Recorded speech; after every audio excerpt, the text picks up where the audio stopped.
First to the top story, and US President Donald Trump says Washington is now working closely with both Turkey and Saudi Arabia on the disappearance of exiled Saudi journalist Jamal Khashoggi. However, the American leader says he has no reason to cut off arms sales to Saudi Arabia. This as the Turkish President Recep Tayyip Erdogan has now accepted a Saudi offer to forge a new joint working group to investigate the case fully. Shirley Sitbon has more.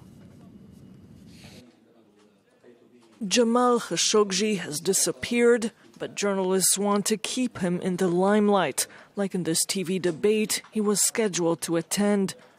This other journalist, one of his friends, says Khashoggi wasn't concerned before returning to the Saudi consulate. He had been to the consulate. They received him very well, although they were initially surprised to see him, and promised him if he came back again a few days later, they would issue him with the papers he was after. So he felt it was okay, but apparently they prepared a trap for him. Turkish investigators have been waiting for days to search the consulate. According to the Washington Post, they assure having audio and video recordings proving the journalist was murdered inside. Governments across the world have pressed the Saudis to reveal what happened. The attitude taken by the U.S., an ally of the regime, is key. The State Department pushes the Saudi ambassador to give information. It's my understanding that he is on his way back to Saudi Arabia. We have said to him that we expect information upon his return to the United States. Donald Trump talks of taking measures to press the Saudis, but he's not willing to halt weapons deals just yet. I would not be in favor of stopping a country from spending $110 billion, which is an all-time record, and letting Russia have that money and letting China have that money. U.S. senators say they're ready to push further to get answers and could block new weapon deals before the year's end. Joining me now from London is Andreas Krieg, a Professor of Defence Studies at King's College. Andreas, the image of the young Saudi Crown Prince, who was very much touted as a breath of fresh air when he assumed power, that certainly has taken a battering in the last few days over this disappearance of the journalist, hasn't it? Absolutely. But to be honest, experts that know Saudi Arabia and the Gulf and who know Mohammed bin Salman and how he's come to power over the last 3 years said very early on already that this is actually just a propaganda war. He was, the Saudis invested tens of millions of dollars in Europe and in the United States to make him look like the new leader of the Middle East, a liberal reformer. Now, people who knew from the beginning were saying this is actually not true. If you look what's happening within Saudi Arabia, people are being detained, activists, dissidents, opposition figures, even people within the own family have disappeared. And now he's actually taking the next step and moving against people who are very vocal in criticizing the way that Saudi Arabia has becoming an even more robust, some people call it like a mobster state, since Mohammed bin Salman came to power. And he's taking action against anyone who's speaking out about it overseas. And I think the new dimension of what's happening now is that there is an individual who is not a dissident. Jamal was not a dissident. Jamal was someone who was writing as a journalist, but he was also very close to the Saudi circles, and taking him out, not just making him disappear, but as it seems, if you look at the evidence, make him possibly killing him, assassinating him in the consulate in Turkey. This is something that is a new dimension, and I think the world now is very well aware that the new Mohammed bin Salman and this new kingdom of Saudi Arabia under his leadership has become somewhat a rogue state. And I think the consequences will be quite dire for Saudi Arabia. But having said that, Andreas, Washington still seems reluctant to cancel any arms deals with the Saudis. So what impact, if any, is this controversy going to have on ties between these two countries?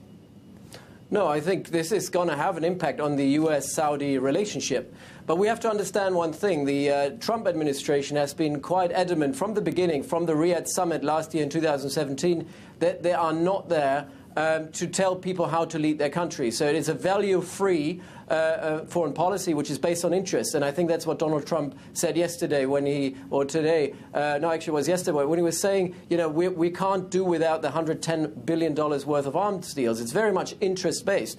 And we shouldn't forget that the entire Middle East strategy for the United States is built around an alliance between Saudi Arabia and the United Arab Emirates. They are the backbone of that strategy. So basically taking action against Mohammed bin Salman and Saudi Arabia would mean undermining the entire strategy that the United States have built since Trump came into power. So it's very much based on interest. However, the pressure is mounting. And I think we shouldn't forget that this is not only about getting the Trump administration on board, it's also getting businesses on board. And, you know, Mohammed bin Salman needs foreign investors. And if you see the comments that came out of Washington and the Silicon Valley over the last couple of hours or days, suggest that basically those people that are needed to rebuild the country and get the investments into Saudi Arabia are now pulling out. Those people that he was able to lure into coming into Saudi Arabia and helping build a new kingdom are now stepping away and saying, actually, we don't want to have anything to do with a rogue state that is killing its own dissidents, not only at home, but also overseas. And there have been a lot of other crises piling up here. And I think this is the key. The key is that people who are thinking that things are going to change in Saudi Arabia are now suddenly surprised that things are taking a turn for the worst. And certainly the Turkish authorities have been very clear in saying that it was murder, and they're claiming they have video and audio tapes to prove it. They're saying, however, they're willing to work with the Saudis on an inquiry into the journalist's disappearance. But at the end of the day, Andreas, how do you think this will play out in the end? Well, this is hard to say. I mean, yes, the Turkish authorities are saying they have audio and video material that actually clearly shows that Jamal was not only tortured but also killed within the consulate. The CCTV coverage suggests one thing. Jamal went into the consulate and never left. And we have this whole story about these 15 people coming from Saudi Arabia and then disappearing with boxes on 2 separate flights. So there are a lot of evidence there that the Saudis could answer for but haven't answered, and when they did, they haven't really had any substantiated evidence for anything. The Turks are building a case now. They have evidence, but they are very careful in releasing it at this point. They want to have a very solid case that they then provide to intelligence services to the United States. And I do think that the Turks will use this as leverage to rebuild their own relationship with the Trump administration and showing that they are a partner to be relied upon, and possibly even a partner after Saudi Arabia, a partner that, you know, the United States could use in the Middle East, because America on their own can't exist within the Middle East. They need a partner on the ground. And I think the Erdogan government is now carefully building a case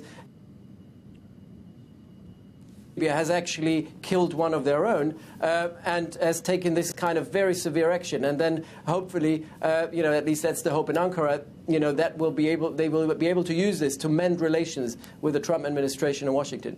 Andreas, at the end of the day, do you think we're ever going to know the true, full story of what happened to this Saudi journalist? Probably not, because I don't believe that they do have recordings of what's happened inside the consulate. Tapping a consulate is very difficult. I think the Saudis knew that, and that's why everything happened behind closed doors, and it will always leave this shred of deniability there.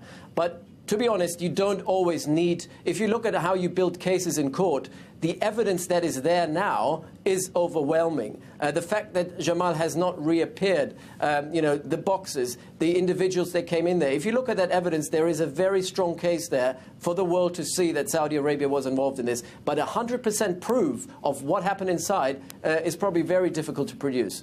Andreas Krieg, we're going to have to leave it there. Thank you so much. Thank you.